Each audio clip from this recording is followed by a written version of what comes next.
Hi everyone, this is Isa Teese, and welcome to today's experience.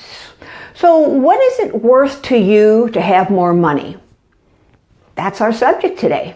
And this is part one, because obviously this is a really big subject, but I'm going to start with some simple things here. The first question is, do you really think it's easy to have money? Do you even think it's possible?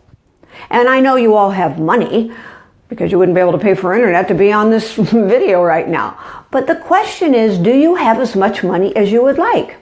Are you ready to increase that? Are you ready to expand that? Are you ready to have more? We, by nature, humans desire to expand and have more and do more and be more. It is in our DNA. It's a revolutionary and evolutionary experience that comes from within us. So let me tell you right now, money is everywhere. Money is literally everywhere because it's energy.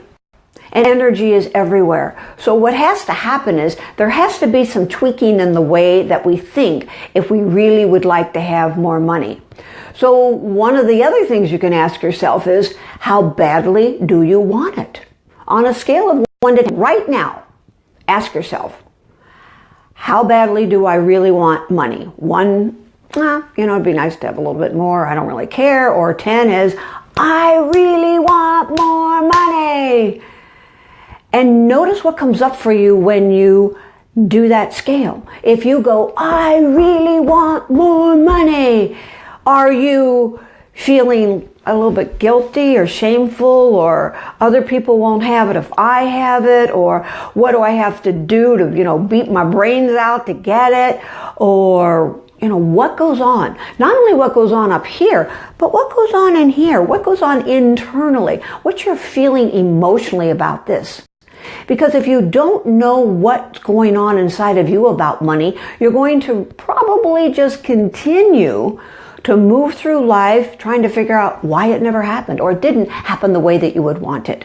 Now, everybody has a different level. Everybody has a different way of thinking about money, and everybody has a different way of deciding what is their number or what is their level. And how many times do you think about money and think like, well, I want this much, and then you immediately justify why you want it? Well, because I want to save the starving children in somewhere. Well, that's great, but is that coming from a place of really wanting to do that, or is it because you really would like to have a beautiful home, or be able to travel, or put your kids through college, or wear nice clothes? Whatever it is, it doesn't matter. There is no judgment about money or why you use it. That's a belief system. It's a concept. And our conversation about money is going to make or break your ability to receive it. So it's important to start looking at your conversation, your feelings, your thought processes. So here's what I suggest that you do tonight. Write down everything that comes up for you around money. How do you feel about it? Do you feel like it's a really hard thing to get? You feel guilty for having it? You feel like it's for others but not for me? You feel like if you have it, it's taking away from someone else? Is there any kind of emotion in there that feels like, yes, I really want it, and you feel really good about it? That's okay, good. Whatever it is, write that down.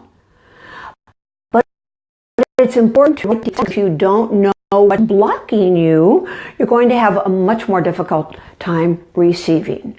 So one of the things you might ask yourself is, do I really in my core feel like I deserve it? Do I really feel like it's okay for everything that I want? Most people, that's not how they really feel. And it's not a bad thing, but the awareness of that is going to help you tremendously. So are you willing to focus on it? Are you willing to do what it takes? Are you willing to look at what would it take for me to receive? So when you get clear that money is about your inside beliefs, about your concepts, about what it is that you have programmed, whether it came from your mother, your father, your society, your friends, your partners, whatever, what's in there? Because that's what we're going to talk about tomorrow, is what to do with what's in there. So tonight, Focus on your true feelings about money. How much on a scale of 1 to 10 do you really want it?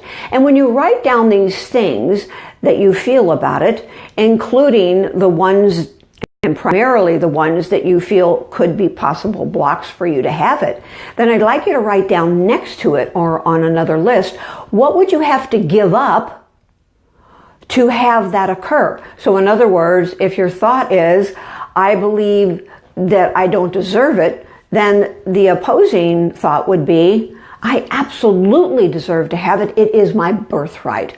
And what would you have to do? You'd have to give up the belief that you weren't worthy. You see what it is that I'm saying here? Write this down because it's a very powerful exercise and it will really bring some clarity to you. The other thing I'd like you to do is to be thinking about the question of what would it take for me to know what it's like for me to truly receive? What would it be like for me to know how to truly receive? Because when you're asking that kind of question, everything that's going to be in the way of that's going to come up, which is awesome. You can write that down, and then you can write what you'd have to give up to have what it is that you say that you want.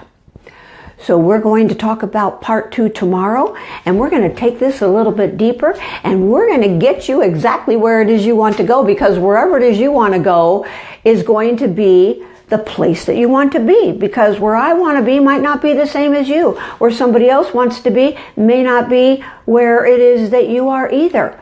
The good news is we can all have whatever we want. The question is, can you allow that in your consciousness? Can you allow that in your thought processes? Can you allow yourself to have it all? I'm here to tell you that you can, and you deserve to have it all, whatever that is, whatever all means to you. So let's start with these processes, and tomorrow we'll take it to the next level. I'm looking forward to it, and actually it's not tomorrow, it's next time. Take care, and until then, feel a hug.